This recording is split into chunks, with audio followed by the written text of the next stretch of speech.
Hey everyone, I'm cutting back in. Just leaving El Paso in the morning here, so I can make it at a decent time out in California. Interesting thing about El Paso is, if you look to the left right there, there's Mexico for the most part. Somewhere around closer to here, you could probably see the actual border, the fence. I think they got two highways that go in and through Juarez. I think, what is it called? Chula or Juarez? That's Mexico over there, and of course this is El Paso, but um,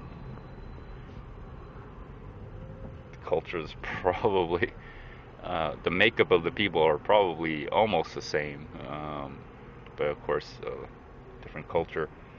I've never gone over the border. One day I would like to, uh, just like I do with Canada, just drive on over. But unlike Canada, you don't hear a lot of um, you don't hear a lot of news reports about uh, you know cartel violence along the U.S. Mexican border like you do along the U.S. Canadian border. You don't hear about the Canadian cartel, you know, uh, assassinating border patrol agents along the U.S. Canadian border. Doesn't happen.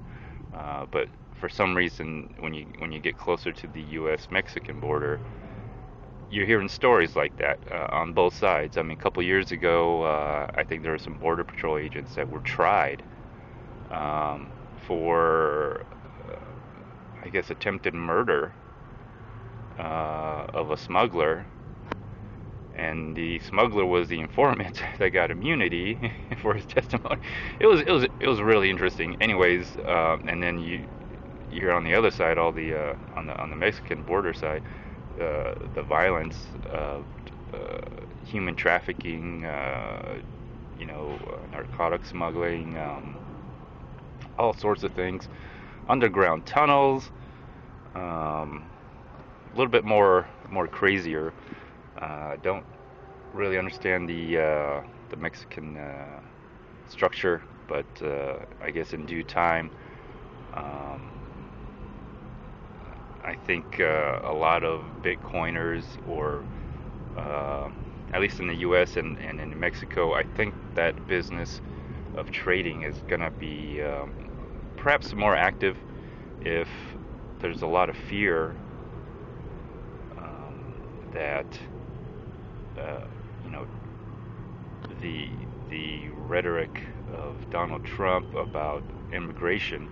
There's a lot of fear with uh, immigrants, documented and undocumented, um, and people who wish to immigrate legally or illegally to the U.S.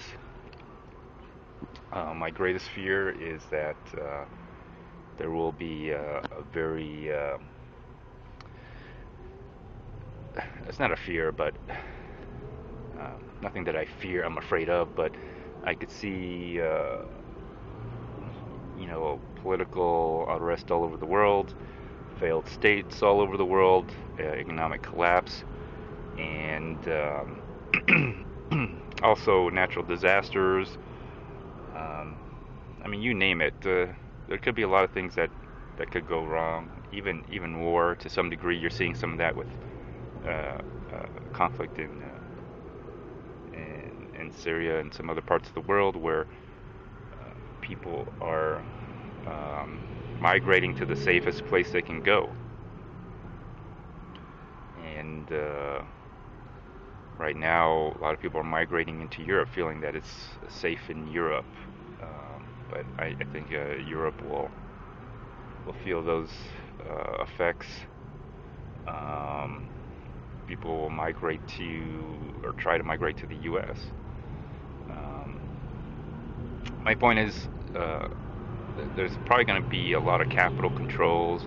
There's a lot of fear of remittance being declined, and just all this other stuff. And I do have to admit, if being so close to the border, which is, I mean, right there, there's Mexico right there. Uh, it wouldn't be too far-fetched that you would have uh, someone who trades Bitcoin here on this side of the border and a counterpart at the other side of the Mexican border. Um, if you're actually the one and the same person, that'd be awesome. I did have a chance to meet someone who was, I didn't have a chance, I spoke over on the phone, who told me that they do a lot of trading in El Paso. But it didn't work out where I could do any uh, successful venture. But I am actively looking for someone who uh, can become a partner in hopefully a U.S. Mexico trade relation using Bitcoin. And like I said, it's not that far-fetched that you could trade here in the U.S., walk right over the border with, I don't know, an infinite amount of value of Bitcoin, and then uh, use your Bitcoin or cash out your Bitcoin over either in Mexico or the U.S., one or the other, and have a two-way trade going through. I really don't think it's far-fetched. I think a lot of people do use Bitcoin as a way of remittance, just because of in certain countries getting cash payments, just getting any kind of payments um, is quite difficult. So you, so I could definitely see a lot of trading going, cross-border trades going on here, all along the border of the U.S. I don't know about Canada, but it's possible for Canada as well.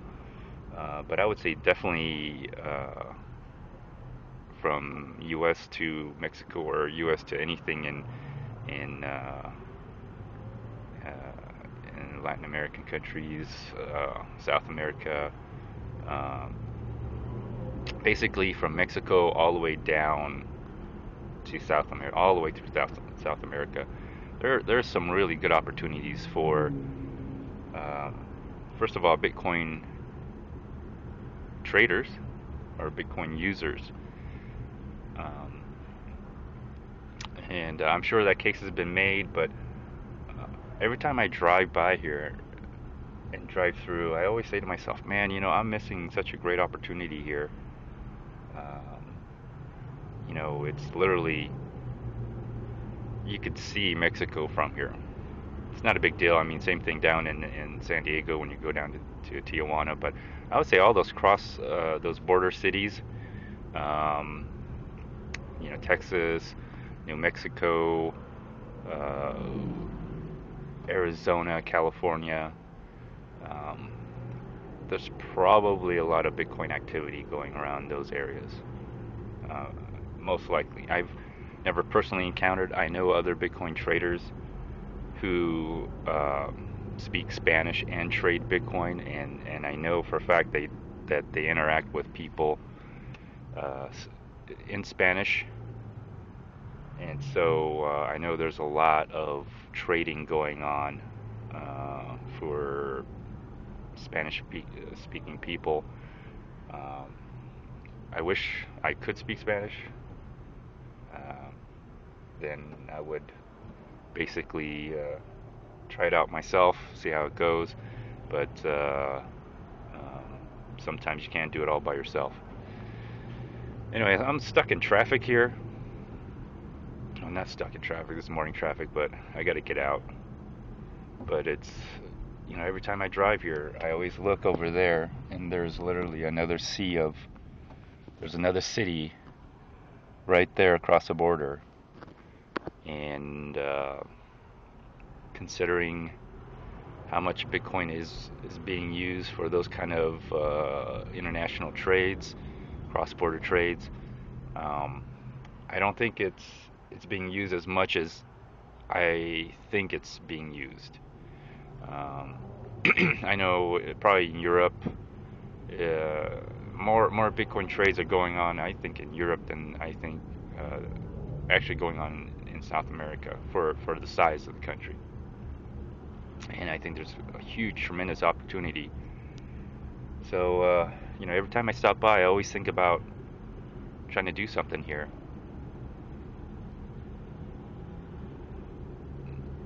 And if there's anybody who can, I mean, I would encourage them to do so, because there's a humongous, humongous, uh, humongous opportunity here for those kind of trades. Anyways, let me cut out and cut in, and so I was leaving El Paso here and headed to I would say Tucson. I go through Las Cruces, Tucson, Highway 10 route, through Phoenix, and then eventually into Los Angeles. But let's see what happens here. Let's see what happens. So let me cut out and I'll cut back in. Well, I'm not sure if you can see that, but literally those are homes in Mexico right on the other side, right over there. And I think you'll be able to see a wall, or I think there's a little tiny river or creek, and there's the you see parts of the wall right there. I don't know if you all can see that. There it is. Actually, there's the wall right there. Everyone see that wall? The little tiny wall, the fence. That's the border right there. Very close. You could probably even fly a drone right over. Anyways, let me cut out. Alright everyone, welcome back. I'm over here in Southern California, Los Angeles area. See the Hollywood Hills up there, Universal City, all that. Anyways, I'm back, so I'll cut in and cut out here. I came in last night. I was exhausted from all the driving, but let me cut in and cut out, and we'll see what other things I have to talk about. Hello everyone, I'm cutting back in, and I guess this will be the final portion of this episode. I made it to Los Angeles here. And so there's a couple things I want to talk about, I guess. Well, let's go ahead and take a quick look at the price.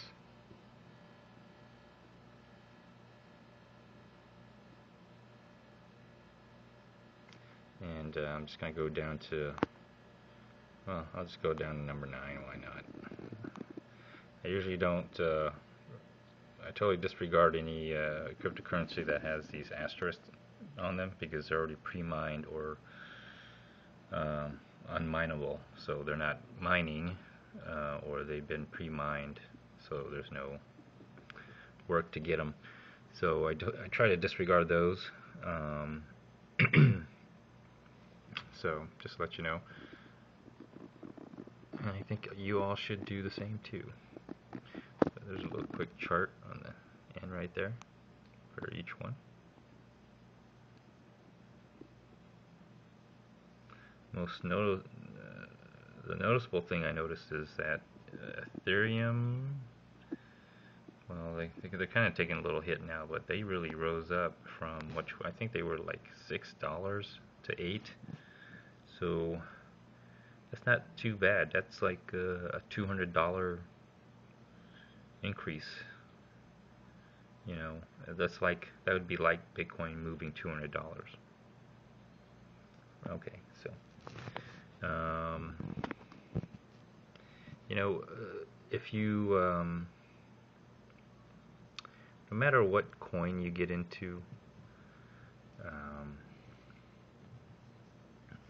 volume and economy of scale kind of makes a difference. if you have 100 Bitcoin, a $10 move is $1,000. $100 move is $10,000. Um, but it doesn't really matter because you can do the same with any crypto coin. You just have to buy more or less of it. Basically, just equivalent to what would be 100 bitcoins, which would be a lot. That'd be a lot in today's price. Maybe when they were back in the $1 to the pennies, getting 100 Bitcoin wouldn't have been that bad. It would have been what, like $100 or something like that. $100 would have turned into 70,000, $77,000 or $76,000. That's not bad. But what I'm trying to say is, it doesn't really matter what coin you're into or what the price of it is. You just need it to move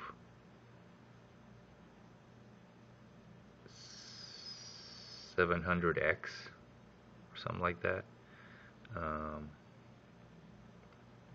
And in some coins it's possible because the market is really thin.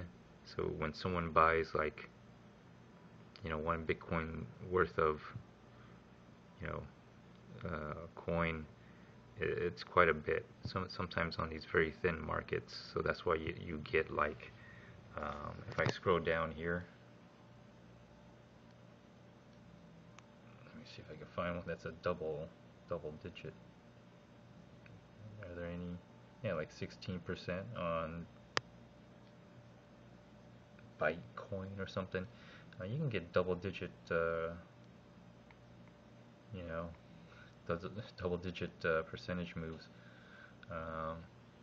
Mainly because those markets are really thin, so a small purchase can, I don't know, well, I wouldn't say small, but a decent size with a low volume exchange for that coin can really spike up the price.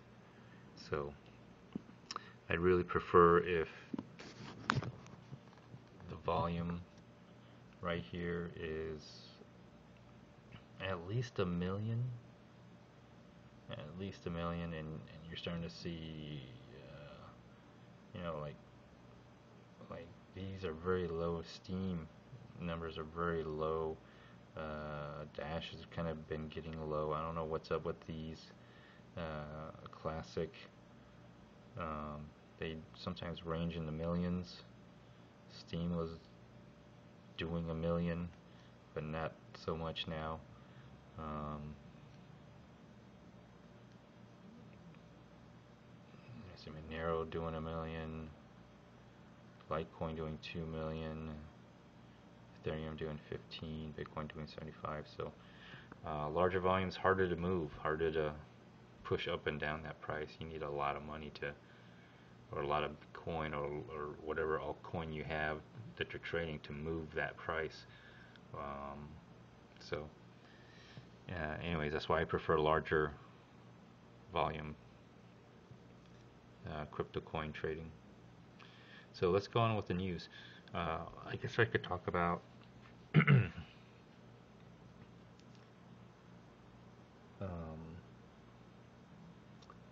the whole IRS and Coinbase thing.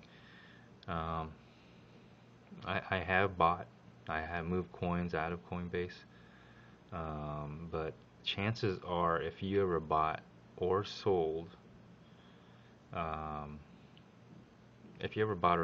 or anything, it would first of all be such a small amount, not even worth tracking. Typically, I use those to buy gift cards and stuff like that. So I lost money if you think about it. I paid like $152 or $155 for a $150 gift card. So you tell me, did I make money on that? No. And the other thing is the way Coinbase worked. I mean, if you bought anything over a large amount, it took about a week to process, quote unquote process.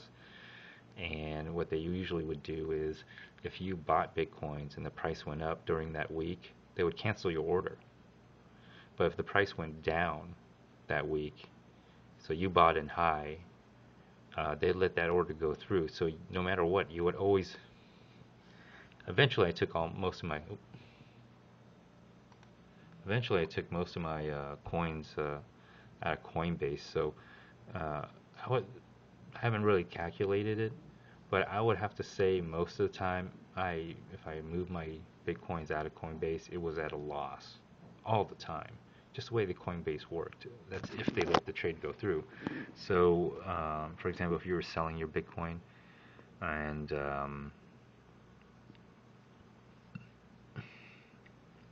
if you were selling your Bitcoin and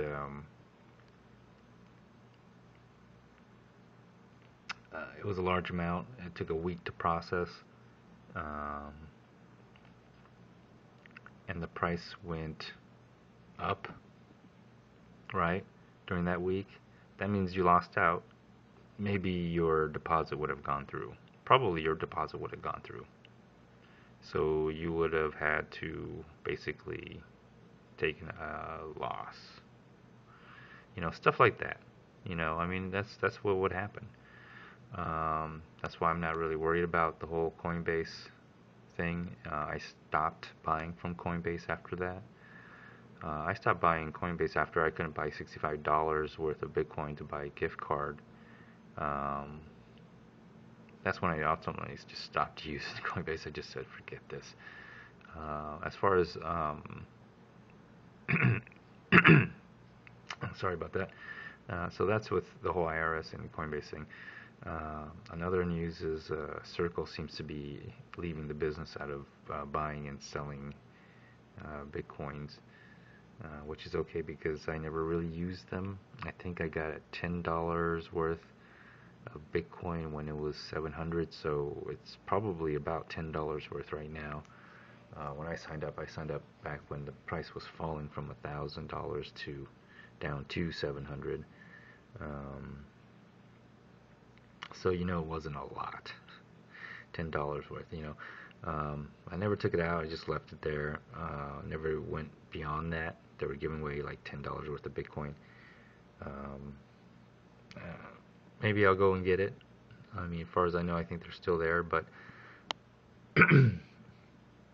in general, if you leave your Bitcoins on any platform that where you don't actually have the keys to control them yourself, you have to use their platform to do it, you could be denied. That includes like local Bitcoins, any exchange, Bitfinex, Bitstamp, Bitsy, any Chinese exchange, um, Poloniex, I mean, you name it. Um, Coinbase, GDAX, and Circle, those kind of wallets where um, you don't really control any of it in any meaningful way. Um, to some degree, blockchain info wallets. Um, if you don't control that, um, you're at risk of not having access to them. Worst case scenario, getting hacked and stolen, and you have to take the loss, or it has to be socialized, quote unquote. Um, all that kind of stuff. So, anyways, I never used Circle. Um,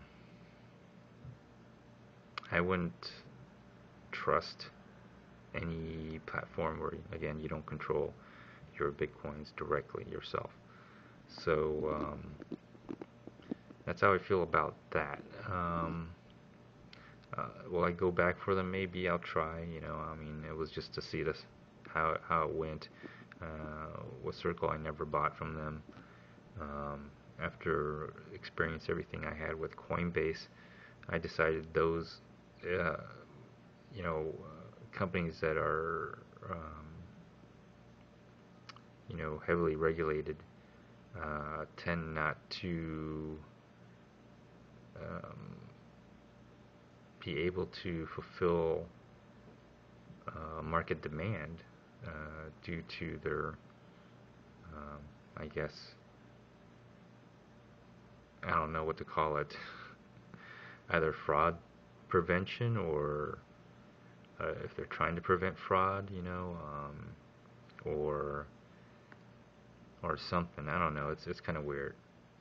Um, Anyways, if they're trying to, if they're a cryptocurrency, uh, you know, company or blockchain company, whatever they want to be, but at the same time they don't do anything like a blockchain does. I mean, when I push send, I want it to go. I don't want it to be pending and processing while somebody's reviewing my transaction. So um, that's the issue I have. That includes also like Steam. If you have your you know your tokens on that platform, well, what if that platform gets attacked or shuts down or whatever, um, hacked, which it has been hacked? That could happen. So anywhere you can keep your coins out of that market and uh, into your hands, that's the best move. Really is. So, anyways, that's what's going on so far. Um, I'm going to be spending some time out here and going over some plans, um, enjoying the holiday, going back and forth, so on and so forth. Doing a lot of traveling. I'll also try to make a video on the way back, which would be the same thing except reverse. So, anyways, this concludes this episode. Feel free to like, dislike, um, leave a comment, even do a video response. Until next time, stay tuned. Bye.